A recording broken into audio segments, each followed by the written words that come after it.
refer these books actually. Perfect. Okay. These are some of the books that can be used for further references and for the preparation of the exam materials. Fine. Perfect.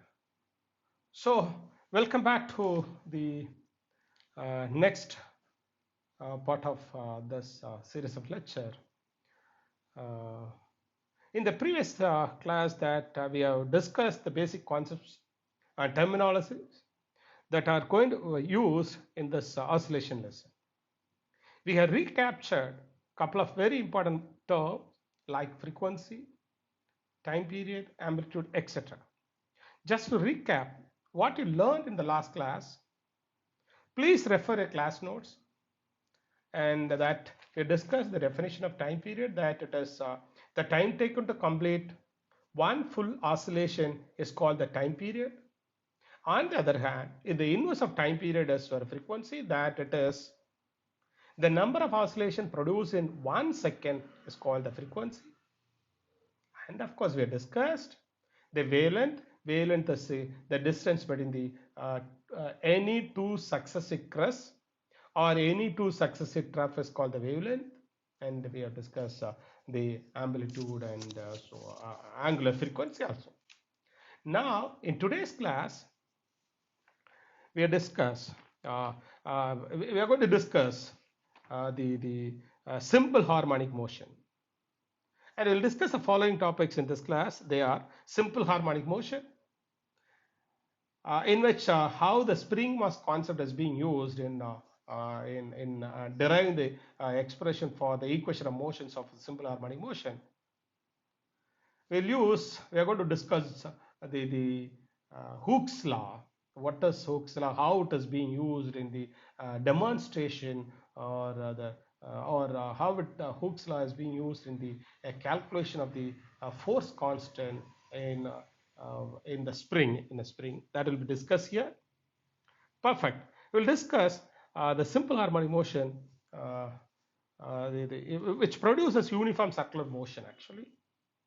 The simple harmonic motion is a periodic motion that vibrates or oscillates back and forth over the same path. And therefore, it is very simple that simple harmonic motion is the oscillatory motion. When a force is applied to the vibrating particle, say for example here it is the capital P, the particle makes displacement.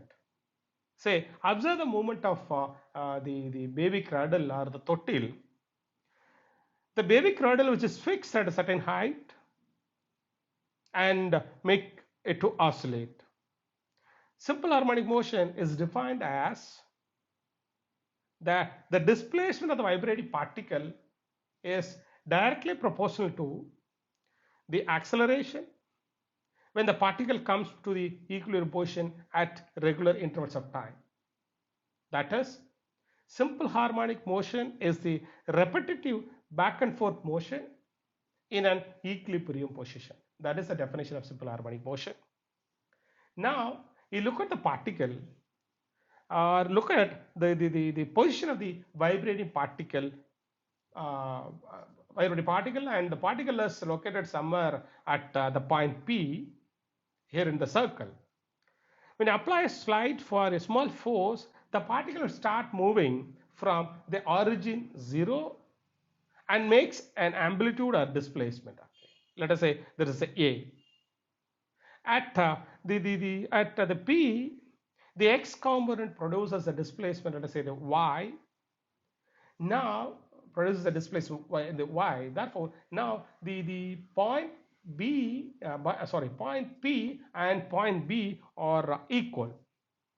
As the particle at the point P is moving in the circular path, it makes an angle theta.